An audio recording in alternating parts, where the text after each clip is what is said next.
You know, there's a peculiar stillness that settles over a life when you reach 76 years old. It's not the silence of emptiness. No, it's something richer than that. It's the quiet satisfaction of a life well lived, of battles fought and won, of children raised and released into the world. I'd earned that peace, or so I thought. Every morning, I'd wake up in my modest home in this quiet neighborhood, brew my tea just the way I liked it, strong, with just a hint of honey, and settle into my favorite armchair by the window. That chair had been with me for nearly 30 years. Its leather-worn, soft, and comfortable, molded to the shape of my body like an old friend's embrace. Before we continue, I would like you to tell me your name, the city you're watching from, and also subscribe to this channel as part of your support. The neighborhood itself was unremarkable in the best possible way. Tree-lined streets where nothing much ever happened. The Hendersons next door with their perpetually overgrown lawn. Mrs. Shin across the street who still brought me homemade dumplings every Sunday, despite my protest that she shouldn't go to such trouble. This was my sanctuary, my reward for decades of hard work, of sacrifice, of doing what needed to be done even when it hurt. Life hadn't been easy. It never is for anyone, really, though we all like to pretend otherwise. I'd worked construction for 40 years, my hands scarred and calloused from concrete and steel, my back permanently bent from carrying loads that would have broken lesser men. I'd buried a wife I loved more than life itself, watched her waste away from cancer while I held her hand, and lied that everything would be all right. I'd raised a son alone after that, working double shifts to make sure he had everything he needed, every opportunity one never had. And somehow, through sheer stubborn determination, I'd managed to build something. Not a fortune, mind you, but enough. Enough to live comfortably in my final years. Enough to know that I wouldn't be a burden to anyone. Enough to die with dignity when my time came. That particular afternoon started like any other. The sun was beginning its slow descent toward the horizon, painting the sky in those impossible shades of orange and pink that make you believe, just for a moment, that the world is more beautiful than it has any right to be. I was in my chair, of course, cradling my cup of tea between my weathered hands, watching the light change and thinking about nothing in particular. That's one of the privileges of age, you know. The freedom to simply exist without constantly needing to do or achieve or prove anything to anyone. But something was different that day. I felt it before I understood it, the way animals sense earthquakes before they happen. There was a tension in the air, a wrongness that made the hair on the back of my neck stand up. The house felt different somehow, charged with energy that didn't belong there. I set my tea down on the small table beside my chair, my heart beginning to beat just a little faster. Though I couldn't have told you why. That's when I heard it. Laughter. My son Mark's laughter, drifting from the living room down the hallway. Nothing unusual about that, you might think. Sons laugh. People laugh. But this wasn't the warm, genuine laughter I'd heard from him as a boy, when I'd swing him around in circles until we were both dizzy, or when I told him terrible jokes that were more groan-worthy than funny. No, this laugh had an edge to it, a sharpness that cut through the afternoon air like a knife. It was a laugh of someone who thinks they've gotten away with something, who believes they're smarter than everyone around them. I should have minded my own business. I should have stayed in my chair and finished my tea and convinced myself that I was imagining things, that old age was making me paranoid. But something compelled me to move, to stand up despite my creaking knees and walk quietly down the hallway. My slippered feet made no sound on the hardwood floor I'd installed myself 20 years ago. I pressed myself against the wall just outside the living room, my heart now pounding so hard I was certain Mark would hear it, and I listened. Dad won't suspect a thing. Mark's voice carried clearly, filled with that same cruel amusement. He's too trusting. Imagine his face when he sees the account empty. The words hit me like physical blows, each one landing with devastating precision. My breath caught in my throat. My vision narrowed to a single point. The hallway seemed to tilt and sway around me, but I forced myself to remain still, to keep listening, because surely I'd misheard. Surely my son, my boy, the child I'd raised, the man I'd sacrificed everything for, wasn't saying what I thought he was saying. But then came the words that shattered whatever desperate hope I was clinging to. I've moved everything into Sarah's account now. It's all ours. Everything. Every penny I'd saved over 40 years of backbreaking labor. Every dollar I'd set aside while wearing the same 3 shirts and eating beans and rice more nights than I could count. Every cent I'd carefully invested, watching it grow slowly, patiently, knowing it was my security, my independence, my promise to myself that I'd never be helpless or dependent in my old age. Gone. Transferred into his wife's account with the casual ease of someone buying a cup of coffee. I couldn't breathe. My lungs seemed to have forgotten how to work. My chest tight with a pain that had nothing to do with my age or my health, and everything to do with the complete, devastating betrayal of trust. My legs threatened to give out beneath me, and I had to brace myself against the wall to keep from collapsing right there in the hallway. The physical pain I'd endured in my life, the broken bones, the torn muscles, the endless aches of a body worn down by hard labor, all of it paled in comparison to this moment.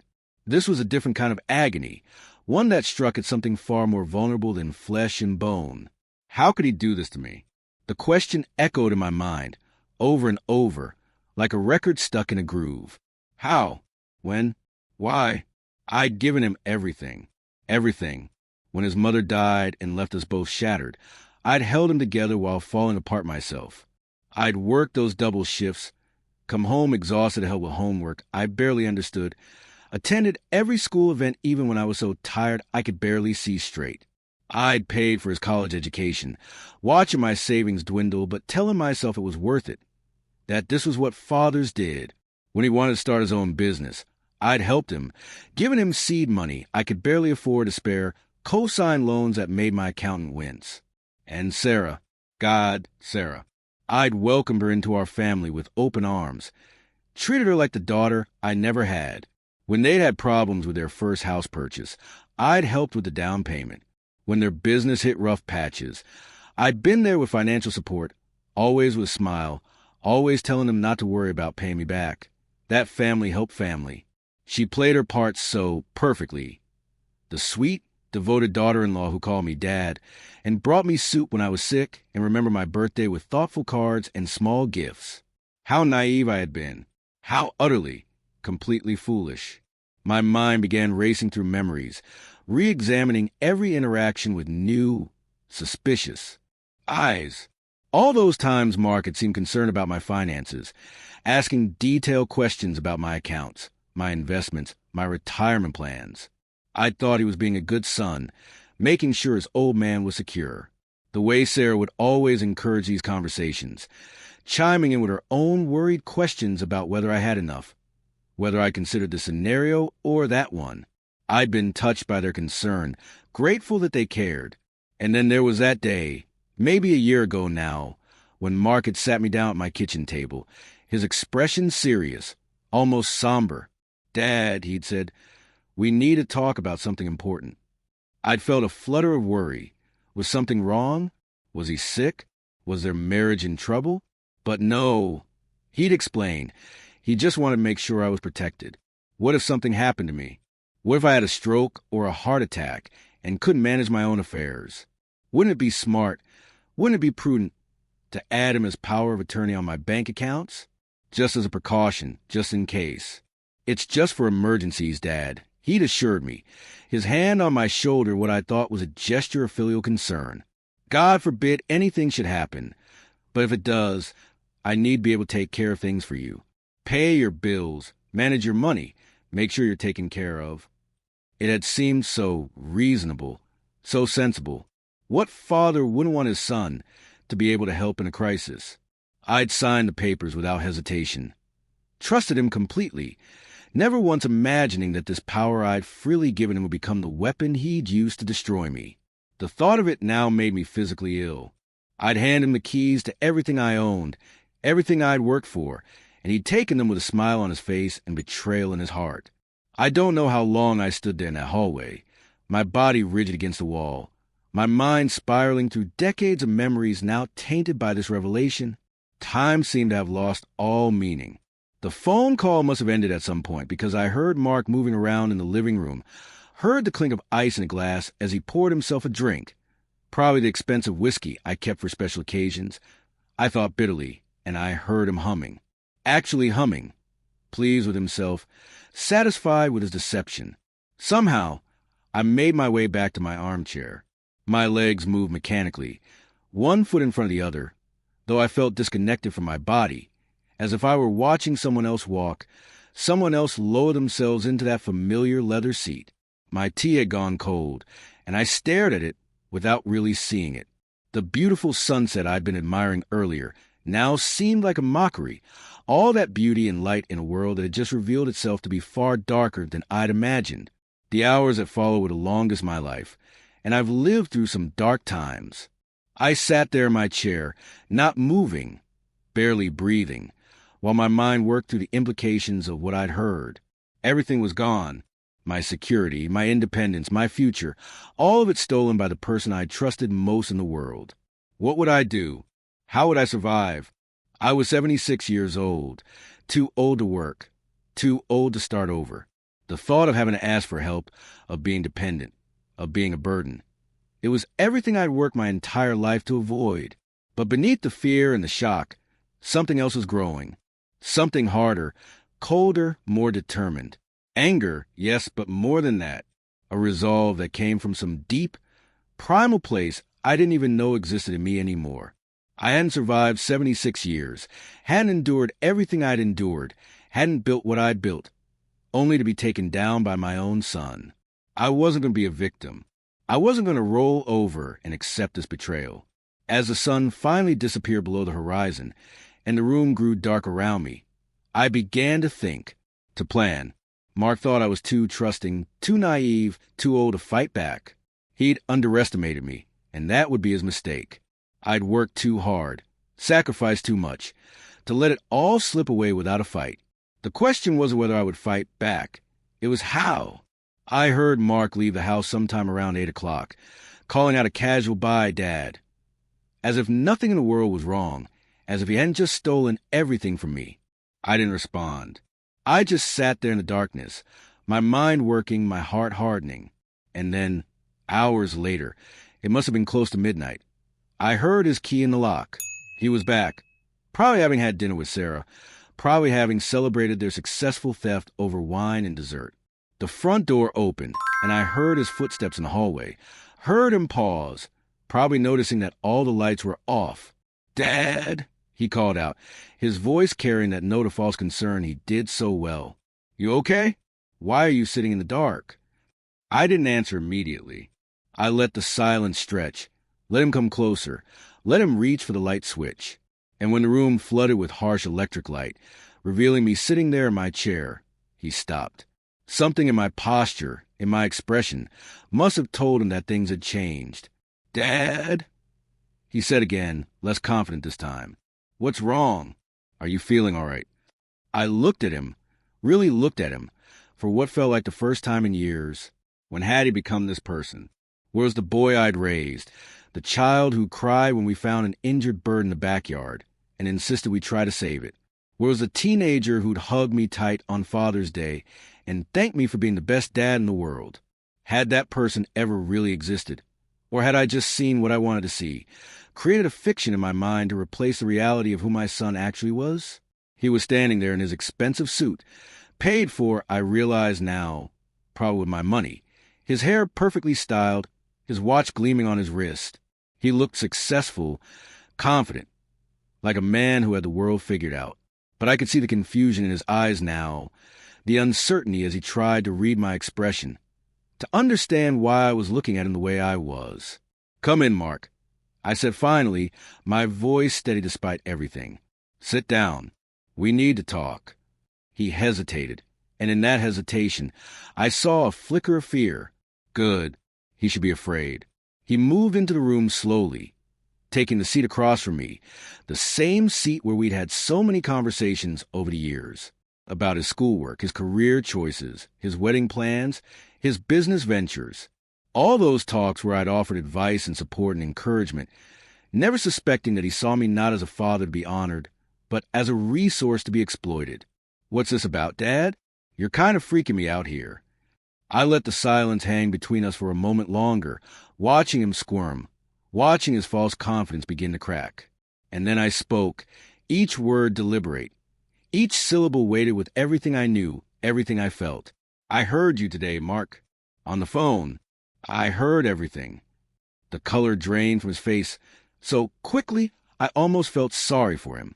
Almost.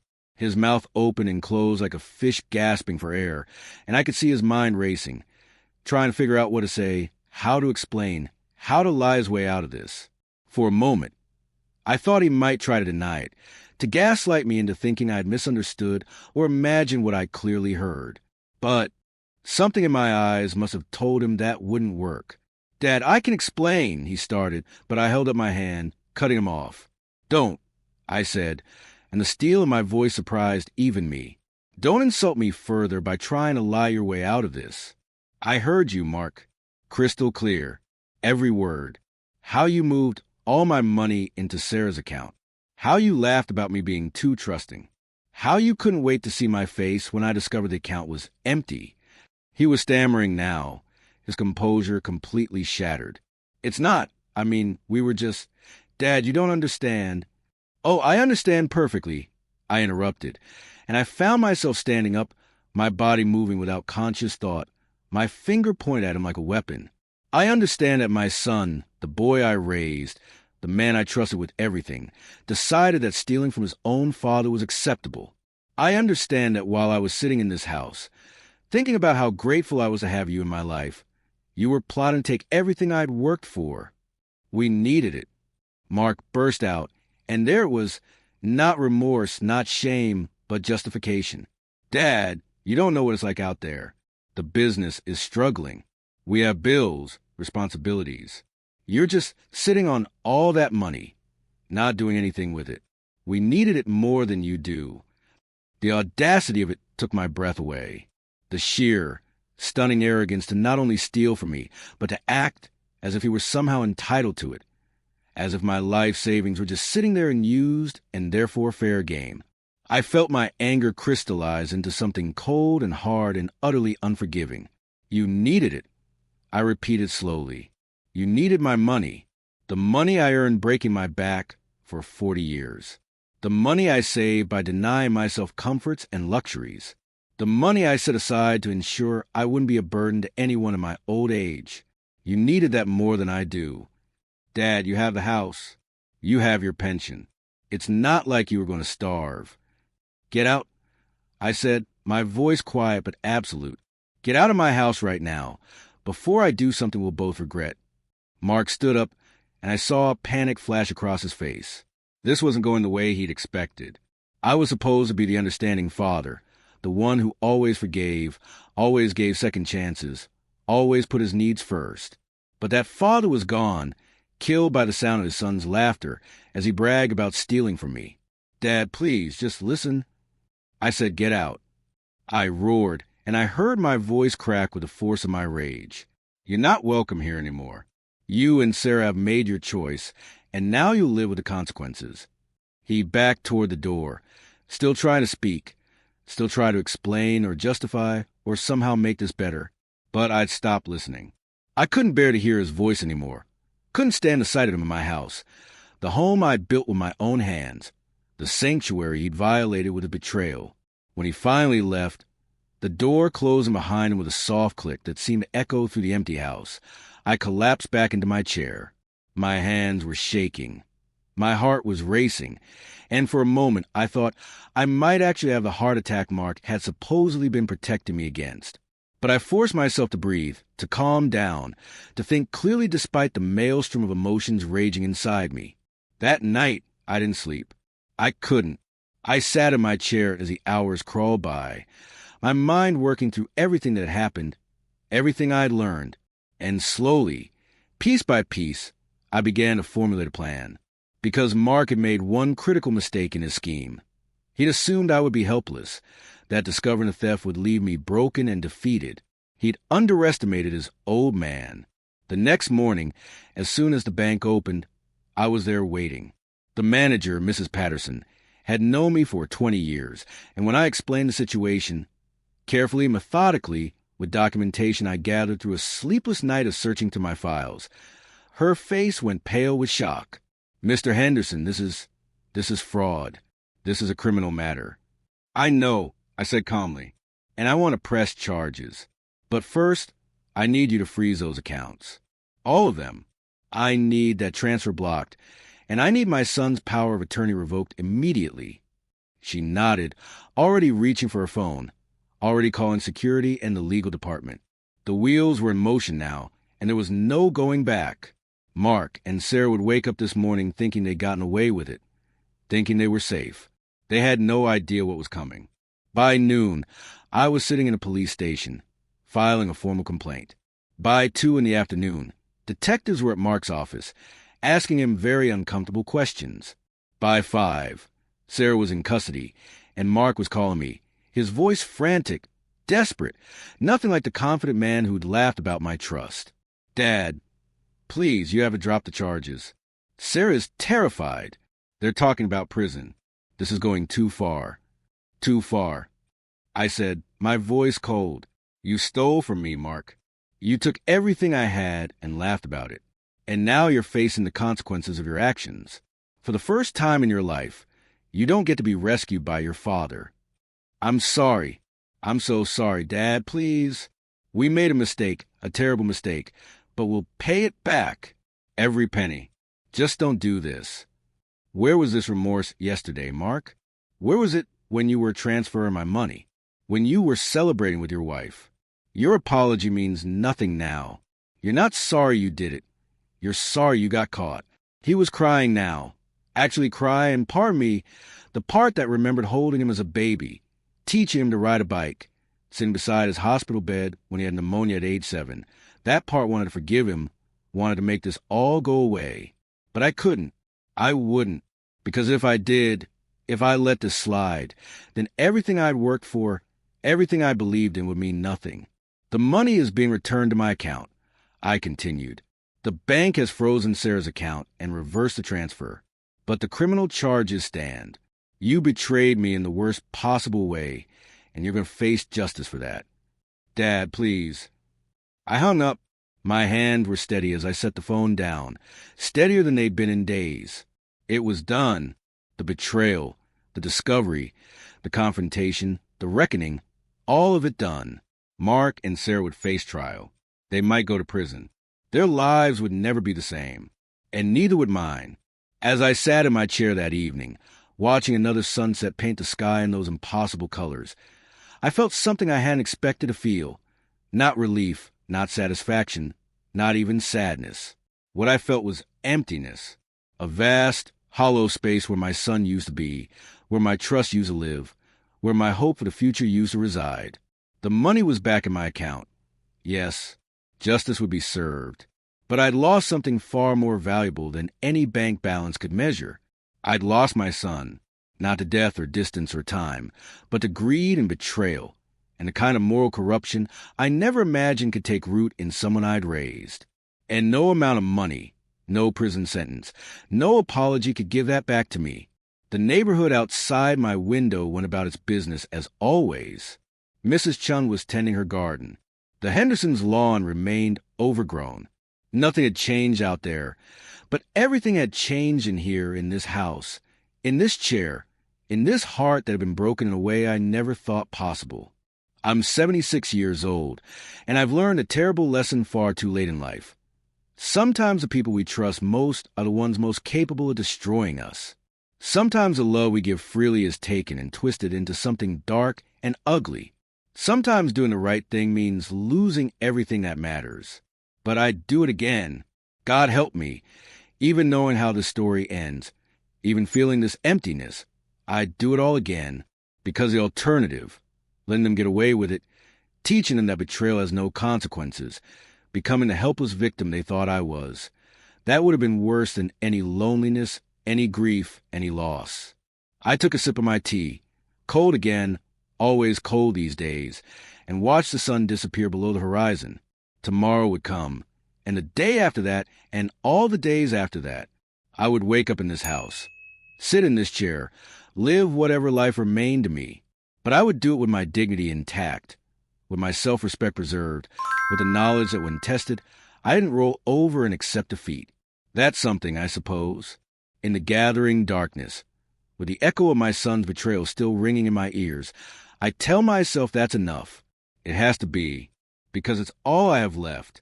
What would you do if you found out your own son betrayed you for money? Share your thoughts in the comment below.